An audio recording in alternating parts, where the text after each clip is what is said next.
እኔ አሁን ብዙ ነገር የደበቅሽኝ እየመሰለኝ ነው። ችግር አለ? ምንም አልደበቅኩም። ደብቀሽኛል። ሳትዋሺ ንገሪኝ። እንዲህ እየሆንሽበት ያለሽበትን ምክንያት ንገሪኝ። ሙሉ ቼክአፕ ተደረጊ።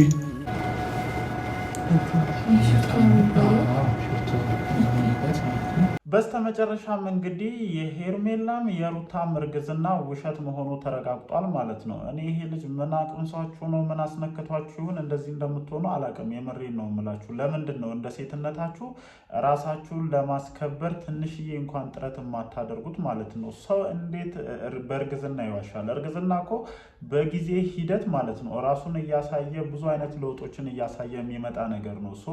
ወርና 2 ወር ባልሞላ ውስጥ ውሸታችሁን በሚያጋልጥ ነገር እንዴት ነው እንደዚህ የምታደርጉት ማለት ነው? ሄርሜላስ ብትሆኚ በቃ የተሰወርሽበት ምክንያት ካለ የተሰወርሽበትን ወይም የተደበቅሽበትን ምክንያት በቀጥታ መናገር እየቻልሽ ከእርግዝና ጋር ለምንድን ነው የምታያዥው? ሩታስ ብትሆኚ ለምንድን ነው ራስሽን በዚህ ልክ አውርደሽ አንቺን የማይፈልግ ለአንቺ ፍላጎት የሌለው ሰው ጋር ሄደሽ በዚህ ልክ ለምንድን ነው ክብርሽን የምታስነኪው ማለት ነው? ትናንትና እሱ እርግጠኛ ስለሆነ ነው በነገራችን ላይ መጥቶ እንደዛ ሲልሽ የነበረው ማለት ነው።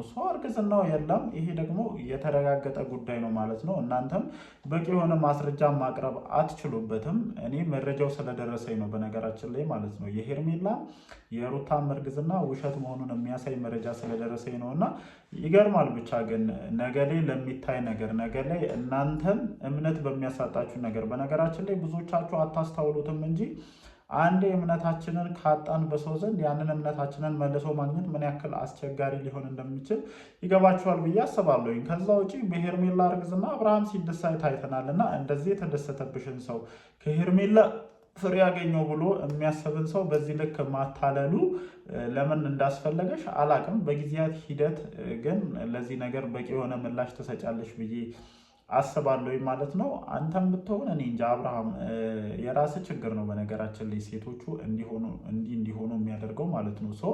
ከሩታ ጋር መኖር አልፈልግም ወይም ከሩታ ጋር መቆየት አልፈልግም ብለህ እስከ ተለያየህ ድረስ አዲስ የጀመርከውን ህይወትን ማስከበር መቻል አለብን ማለት ነው። ሁሉም ሰው በነገራችን ላይ የአንተ ጉዳይ እጅ ብሎታል። ለምንድን ነው ጋሽዬ በአንተ ጉዳይ ላይ እስከ ዛሬ ድረስ ማለት ነው እንደዚህ ህይወትን ምስቅልቅሉ ሲወጣ እንደዚህ ህይወት ትርምስምስ ሲል አፋቸውን ዘግተው ለምንድን ነው የተቀመጡት?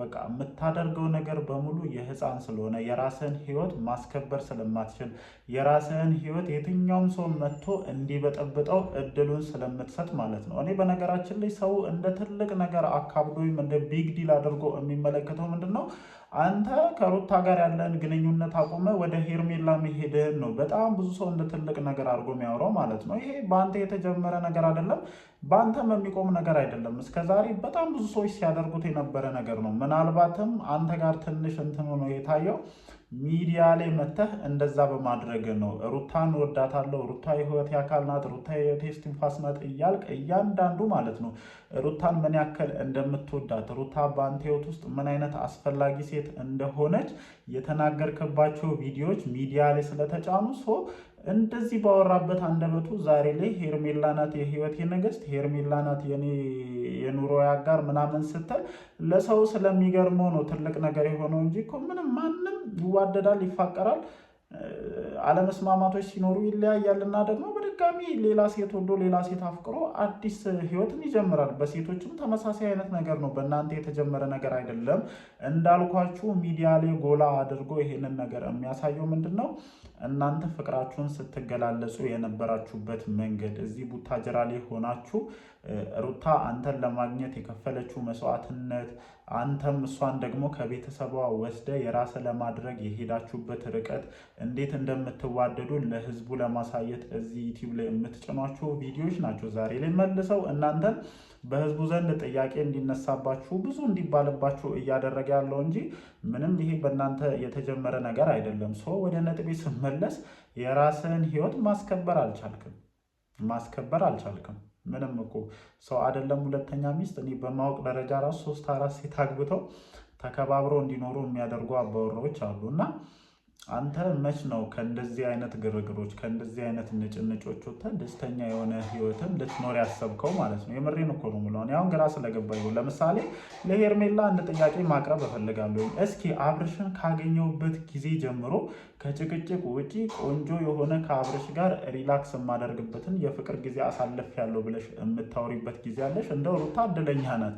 በጣም ብዙ ደሳስ የሚሉ ጊዜያቶችን አሳልፋለች። ግን እናንተ ይህንን ነገር ለማድረግ እንኳን አልታደላችሁም ማለት ነው። አሁን ጭራሽ ይዋስ ብላችሁ አደገኛ የሆነ የፉክክር መንፈስ ውስጥ ገባችሁና በእርግዝና መፎካከር ጀመራችሁ። ይገርማል እኮ እግዚአብሔርን ጋይዝ፣ ጭራሽ በእርግዝና መፎካከር ጀመሩላቸው። ምንም በሌለ እርግዝና ነገ መልሶ ራሳቸውን ጠልፎ በሚጥል ውሸት መፎካከር ጀመሩ ሁለቱ ሴቶች። ይሄ የማ ድክመት ነው? የአብርሽ ድክመት ነው። በቃ አንተ ድንበርህን ብታስተካከል ኖሮ፣ አንተ የጀመርከውን ህይወት ብታስከብር ኖሮ፣ ሄርሜላን ማስከበር ብትችል ኖሮ፣ በየጭቅጭቁ በየንዝንዙ መሃል እሷን እያንጠለጠልክ ባትሄድ ኖሮ አንተ ራሱ ከሚያገናኘ ከልጅህ በስተቀር ለጭቅጭቅና ለንትርክ ካሜራ ይዘህ ቪዲዮ እያስቀረጽክ ከምትሄድ የራስህን ህይወት ብታስከብር ኖሮ ይሄ ሁሉ ደረጃ ላይ አደርሱም ነበር። እኔ ሁሉ እመነኝ አብርሽ ማለት ነው የሆነ ሰዓት ላይ ሄርሜላም ሆነ በዙሪያ ያሉ ሰዎች ይሄ ነገር ስልችት የሚላቸው ሰዓት ይመጣልና ያ ሰዓት ላይ ዋጋ ትከፍላለህ። እስካሁን ላደረካቸው ነገሮች በሙሉ መልሰ ዋጋ ትከፍላለህ። ምንም አሁን ላይ ነገሮችን ለማስተካከል ነገሮችን መስመር ለማስያዝ የጀመርከውን ህይወት ለማስተካከል በልጅ በኩል ያለውን ነገር መስመር ለማስያዝ ምንም አይነት ሙከራ እያደረግክ አይደለም። እሺ እሷ እልህኛ ሆና ነው አንተን በማጣቷ ይህንን ሁሉ ነገር የምታደርገው። አንተ በምን ምክንያት ነው እንደዚህ ልታደርግ እየቻልክ ያሉ? የራስህን ህይወት መከላከል ያለብህ፣ የራስህን አዲስ የጀመርከውን እንትን መከላከል ያለብህ ራስህ ነህ። በባለፈው ህይወቴ ስህተት ሰርቻለሁ ልክ አልነበርኩም ብለህ ስላመንክ ነው አይደለ ከሩታ ተለይተህ ሄደ አዲስ ህይወትን እየጀመርክ ያለው። ይህንን አዲስ ህይወትን ማስተካከል ካልቻልክ አሁንም ሌላ ተጨማሪ ህይወት ፍለጋን መዞርም አይቀር ነው። ከምንም ነገር በላይ ደግሞ የልጅህ ነገር ቁጥር አንድ እንትን ፕሮቴክት ሊደረግ የሚገባው ነገር ነው። ምክንያቱም አሁን ከዚህ በኋላ እያንዳንዱን ነገር እያወቀ የሚመጣበት እድሜ ላይ የደረሰ መምጣቱ አይቀርምና እንደዚህ የሆናችሁ ነው የእሱን ህይወት ለማስተካከል የምትሞክሩት ወይም እሱን እንትን ለማለት የምትሞክሩት። ይሄ ጭራሽ የማያስኬድ ነገር ነው እና አንተ የከፈትክላቸው ቀዳዳ ጭራሽ እነዚህን ሁለት ሴቶች በእርግዝና እንዲከራከሩ ወይም በእርግዝና እንዲፎካከሩ አድርጓቸዋል። እኔ በመግቢያ ላይም ተናግሬያለሁ፣ የሁለቱም እርግዝና ፍጹም ስህተት ነው። እሺ ያችኛዋ እልህ ስለያዛት ወይም አንተን እመልሳለሁኝ አንተን ከሄርሜላ አለያያለሁኝ ብላ ስላሰበች ሊሆን ይችላል ሩታ ያንን መንገድ የተጠቀመችው። የሄርሜላን ምን ልንለው እንችላለን? እሷ ስላለች እየተፎካከርሽ ነው ወይስ ማርገዜን ስታቅ ሩታ ከአብርሃም ትርቃለች በሚል እሳቤ ነው ይሄንን ነገር እያደረግሻለሽ? ይሄንንም ነገር ለማድረግ ደግሞ ገና ለገና በነ ሩታ እንደተጠለፍሽ አስመስለሽ አካባቢውን ለቀሽ የሄድሽበት መንገድ እጅግ በጣም ነገሮችን ይባስ ወደ ሌላ ነገር ውስጥ የሚከት ነውና እንደዚህ አይነት አካሄድ ይቅርባችሁ። የምሬን ነው የምልሽ። አንቺም ብትሆኝ እንደ ሴትነትሽ ወደዋለሁ አፈቅረዋለሁ የምትይ ከሆነ ህይወታችሁን ለማስከበር ሁለታችሁም እንትን ማለት መቻል አለባችሁ። ግርግር፣ ክርክር እነ ዳኒ እነ ሩታ ያሉበት ቦታ ተያይዛችሁ እየሄዳችሁ ተጨማሪ ችግርን ነው ራሳችሁ ላይ ያመጣችሁ ያላችሁትና ይሄ ነገር እስካልቆመ ድረስ ማለት ነው ይሄ ነገር እስካልቆመ ድረስ እመኑኝ መልሶ እናንተን ዋጋ ያስከፈሏችኋል። ቅድምም ብየዋለሁ፣ በዙሪያችሁ ያሉ ሰዎች የእናንተ ነገር በጣም እየበቃቸው እየሰለቻቸው አንድ ባንድ እየተቀነሱ አንድ ባንድ ዞር እያሉ ነው ያሉት። አንድ አስተያየት እንዳልኳችሁ ይሄ ሁሉ ትርምስ ሲፈጠር ጋሽዬ ሰጥቶ አያውቁም እና ለምን ይመስላችኋል? በቃ ራሳቸውን ማስገመት አይፈልጉም። እንደዚህ አይነት ቦታ ላይ መጡ፣ መክረውታል፣ ዘክረውታል፣ መናገር ያለባቸውን ነገር ተናግረዋል።